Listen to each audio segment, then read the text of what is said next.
Welcome to special analysis. నేను రమా మండువా. ఈరోజు అనాలిసిస్లో భాగంగా మనం తీసుకోబోతున్న టాపిక్ ఏంటంటే, ఇక్కడ ఆల్రెడీ ఒక టైటిల్ పెట్టాం మనం. పవన్ కారణంగానే పిఠాపురంలో భూముల ధరలు పెరుగుతున్నాయా? ఎస్, పెరుగుతున్నాయని అనుకోవాలి. ఎందుకంటే ఈ రోజున ఒక వన్ సైడెడ్గా మొన్నటి ఎన్నికల్లో కూటమి విజయాన్ని సాధించింది. ఎంత విజయం అంటే అది ఒక 164 స్థానాల్లో అటు భారీ విజయాన్ని మొన్నటి ఎన్నికల్లో కూటమి నమోదు చేసింది.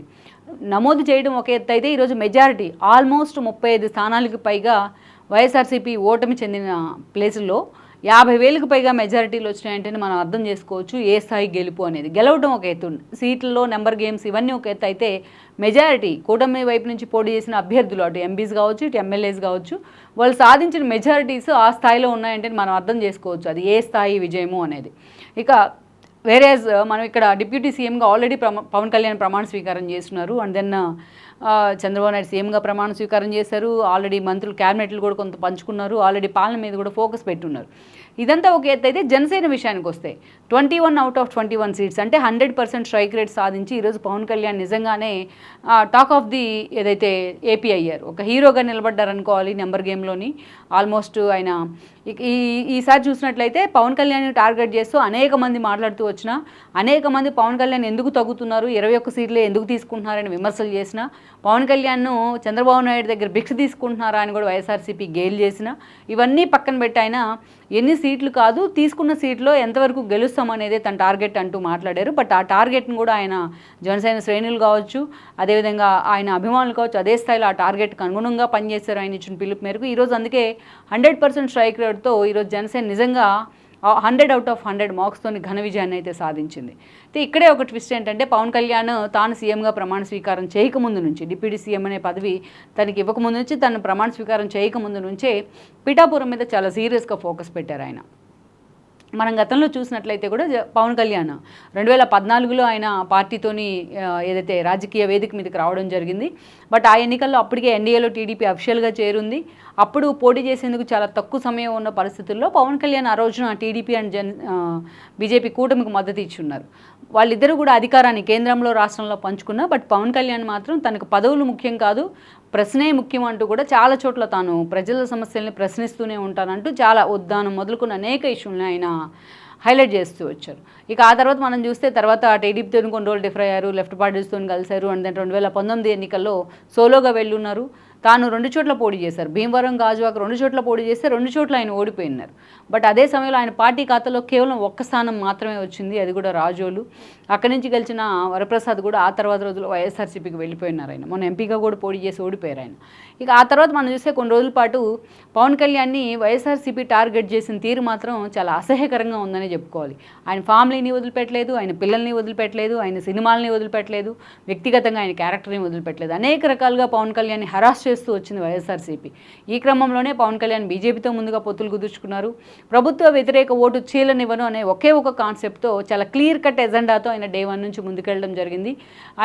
ఇక ఈ క్రమంలోనే టీడీపీతోని పొత్తులు కానీ అటు బీజేపీ లాంటి వాళ్ళని ఇన్షర్ట్ చేసి తీసుకురావడం కానీ పవన్ కళ్యాణ్ నిజంగానే కీ రోల్ ప్లే చేశారు ఈ విషయాలన్నింటిలో. ఇక అదే సమయంలో చూస్తే పవన్ కళ్యాణ్ ఎక్కడి నుంచి పోటీ చేస్తారనే దాని మీద ఒక సస్పెన్స్ ఉండేది ఎన్నికల్లో సీట్లు అనౌన్స్ చేసే వరకు. దట్టు లాస్ట్ మినిట్లో కూడా పవన్ కళ్యాణ్ సీట్ అనౌన్స్ కాలేదు. ఈ క్రమంలోనే అటు భీమవరం చర్చ జరిగింది, తిరుపతి ఇలాంటివన్నీ, వైజాగ్ అని ఇలా చాలా చోట్ల నుంచి పేర్లు వచ్చినా పవన్ కళ్యాణ్ మాత్రం పిఠాపురాన్నే ఎంచుకున్నారు. ఎందుకంటే చాలామందికి అది ఒక ఎండార్స్ చేస్తూ కూడా మాట్లాడారు అంతకు ముందుగానే. తను వారాహి యాత్రలో భాగంగా ఈస్ట్ అండ్ వెస్ట్ గోదావరి పర్యటనలో భాగంగా పిఠాపురంలో సుదీర్ఘంగా పవన్ కళ్యాణ్ పర్యటించారు. అక్కడ స్థానికంగా ఉన్న అనేక సామాజిక వర్గ ప్రతినిధులతో కూడా ఆయన మాట్లాడారు. వాళ్ళందరికీ రాజ్యాధికారం అంటూ కూడా చాలాసార్లు మాట్లాడుతూ అభిమిస్తూ వచ్చారు. అనేక ఇష్యూస్ మీద మాట్లాడారు. అంతేకాదు వారాహి యాత్రలో ఒక్క పిఠాపురమే కాదు, పిఠాపురం నుంచి ఆయన శ్రీపాద శ్రీవల్లభుడి సాక్షిగా అంటూ కూడా అక్కడ ఉన్న పీఠాన్ని హైలైట్ చేస్తూ ఎప్పుడు కూడా ఆయన ఏదైనా చెప్పాలనుకున్నప్పుడు స్థానికంగా ఉన్న ఇష్యూస్ని హైలైట్ చేయాలనుకున్నప్పుడు వాటి మీద ఒక హామీ ఇవ్వాలి జనానికి, లోకల్గా ఉన్న క్యాడర్కి అనుకున్నప్పుడు ఇదే ఆయన శ్రీపాద శ్రీవల్లభుడి సాక్షిగా అంటూ కూడా ఎప్పుడు అదే మాట్లాడుతూ ఉండేవాళ్ళు. పిఠాపురంలో ఉన్న పీఠాల గురించి కూడా వాటి మనం ఎలా కాపాడుకోవాలి హిందూ ధర్మాన్ని అంటూ చెప్తూ ఉండేవాళ్ళు. అయితే ఎన్నికలప్పుడు వర్మ లాంటి వాళ్ళు టీడీపీ నుంచి రేస్లో ఉన్నారు. లాస్ట్ మినిట్ వరకు వర్మ టికెట్ రాకుంటే ఆయన ఊరుకోమంటూ ఆయన అనుచరులు కూడా హెచ్చరించారు.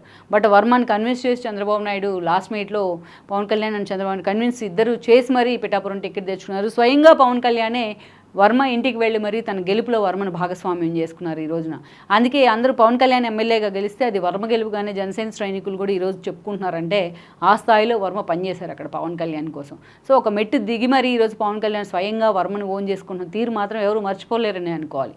సో ఇదంతా ఒక ఎత్తు అయితే ఆల్రెడీ పవన్ కళ్యాణ్ ఎమ్మెల్యే అయి ఉన్నారు. ఆయన డిప్యూటీ సీఎంగా ప్రమాణ స్వీకారం చేయకముందే పిఠాపురంలోని ప్రజలతోని స్థానిక నేతలతోని కూడా ఆయన భేటీ కావడం జరిగింది. అక్కడే తాను స్థిర నివాసం కూడా ఏర్పాటు చేసుకుంటాను, అక్కడ లోకల్ ఎమ్మెల్యే కాబట్టి లోకల్ ఇష్యూస్ మీద ఫైట్ చేస్తానంటూ కూడా ఆయన మాట్లాడారు. ఇష్యూస్ని సాల్వ్ చేస్తానంటూ కూడా మాట్లాడారు. చాలా ఆయన ప్రతిరోజు కూడా ప్రజా దర్బార్ పేరుతో లోకల్ ఇష్యూస్లో పిఠాపురం నుంచి వచ్చి ఎవరైనా తను కలుస్తున్నా పిఠాపురం ఇష్యూస్ మీద కూడా అంతే సీరియస్గా ఆయన ఫోకస్ పెట్టారు. ఈ క్రమంలోనే వన్ బై వన్ సాల్వ్ చేసుకుంటూ కూడా వస్తున్నారు ఆయన. సో దీనిలో భాగంగా మనం చూసినట్లయితే అక్కడ పవన్ కళ్యాణ్ ఆల్రెడీ తన ఇల్లు కట్టుకోవడానికి కూడా సిద్ధమయ్యారు. ఇప్పటికే 3 ఎకరాల ల్యాండ్ను అక్కడ కొనుగోలు చేసిన పరిస్థితి అయితే ఉంది పవన్ కళ్యాణ్. అంతేకాదు ఇక పార్టీ ఆఫీస్ కూడా 3 ఎకరాల ల్యాండ్లో తన ఇల్లు కట్టుకుంటారు, ఆ తర్వాత పార్టీ ఆఫీస్ కూడా నిర్మిస్తారనే చర్చ జరుగుతోంది. ఇక పార్టీ ఆఫీస్ ఎక్స్టెన్షన్ కోసం కూడా మరో 3 ఎకరాలు తీసుకోవాలని కూడా పవన్ కళ్యాణ్ సిద్ధమైనట్టు ప్రచారం జరుగుతోంది. వన్స్ ఎప్పుడైతే పవన్ కళ్యాణ్ అక్కడ భూములను కొనుగోలు చేసే ప్రయత్నం చేశారో పిఠాపురం పరిసర ప్రాంతాల్లో ఒక్కసారిగా ఈరోజు ఆ భూములకి రెక్కలొచ్చిన పరిస్థితి అయితే ఉంది. వన్స్ పవన్ కళ్యాణ్ అంత సీరియస్గా ఫోకస్ పెట్టిన తర్వాత నిజంగానే పిఠాపురంలో ల్యాండ్ సమాంతం పెరుగుతున్నాయి ఈ రోజున. ఎందుకంటే మనం చూసినట్లయితే అంతకుముందు ఒక ఎకరం పొలం చూసినట్లయితే పిఠాపురం పరిసర ప్రాంతాల్లో ఒక 10 లక్షల దాకా ఉండేది. ఈరోజు దాదాపు ఎకరం ₹1,00,00,000 పైన అయ్యిందంటేనే మనం అర్థం చేసుకోవచ్చు పవన్ కళ్యాణ్ ఎఫెక్ట్ ఎక్కడ ఎంతవరకు ఉంది అనేది. ఎట్ ద సేమ్ టైం మనం చూస్తే అమరావతిలో మొన్నటి వరకు ఎప్పుడైతే రాజధాని కోసం అమరావతిని నిర్ణయించి చంద్రబాబు నాయుడు భూమి పూజ చేసి శంకుస్థాపన చేసి అమరావతి పేరుతోనే ఆయన సిఆర్డీఏని ఏర్పాటు చేశారో అప్పుడు ఆ స్థాయిలో అమరావతి భూములన్నీ కూడా ఆకాశానికి వెళ్ళాయి.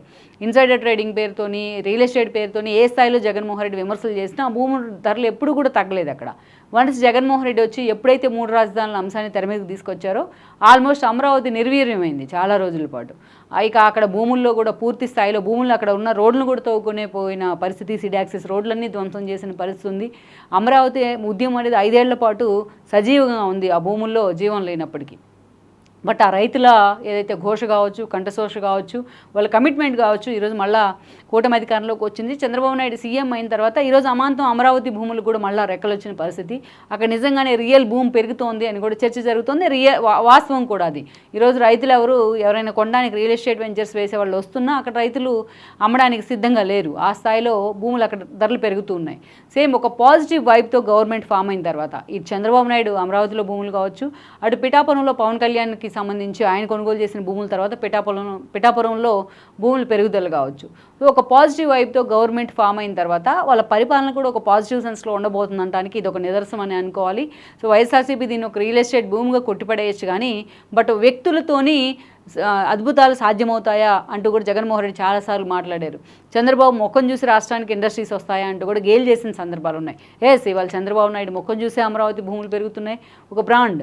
అదేవిధంగా పవన్ కళ్యాణ్ మొన్నటికి మొన్న రాజకీయాల్లోకి వచ్చి ఈరోజు 100% స్ట్రైక్ రేట్తో డిప్యూటీ సీఎం స్థానంలో కూర్చున్న పవన్ కళ్యాణ్ జగన్మోహన్ రెడ్డి కంటే రాజకీయ పదవుల్లో జూనియర్ ఆయన. కానీ అలాంటి వ్యక్తితో ఈ రోజున పిఠాపురం లాంటి ఒక మామూలు ప్రాంతంలో కూడా ఈ రోజున శక్తిపీఠాలు ఎక్కువగా ఉన్న ప్రాంతంలో కూడా ఈరోజు ఆ స్థాయిలో భూమి పెరుగుతున్న పరిస్థితి అయితే ఉంది. ఒక పాజిటివ్ వైబ్ ఉంది రాష్ట్రంలో, పాజిటివ్ సెన్స్తో పరిపాలన సాగుతోంది అనడానికి ఇది ఒక నిదర్శనం అని అనుకోవాలి. లెట్స్ సీ మరి ఈ సిచ్యువేషన్ ఏపీని ఎటు లీడ్ చేస్తుంది, ఏపీని నిజంగానే జగన్మోహన్ రెడ్డి అన్నట్టు కాకుండా పవన్ కళ్యాణ్ చంద్రబాబు నాయుడు చెప్తున్నట్టే ఏపీ లీడ్ చేయబోతోందా అనేది కూడా మనం చూడాల్సి ఉంది. Please share, like and subscribe south first Telugu channel.